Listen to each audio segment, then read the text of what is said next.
Hmm, happy birthday to you. Thank you. কি দিল ভাই তোকে? বাবা দেখ তো দেখি, মৌসুমিটা বলে মৌসুমিটা কি?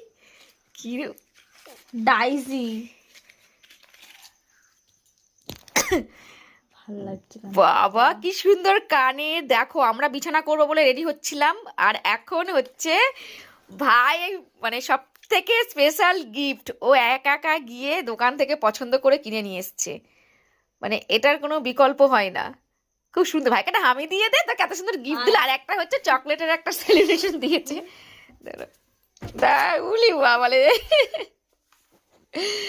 এই দেখো আমরা জাস্ট শোবো, ও কখন গিয়ে একা একা গিয়ে কিনে নিয়ে এসছে নিজেও জানি না। কখন ক্লাস থেকে ছিল? কি জানি, চলো দেখে নি এখন এটা। বাবা এত সুন্দর গিফট আর হয় না, এত মানে কি বলবো, দারুণ হয়েছে দারুণ।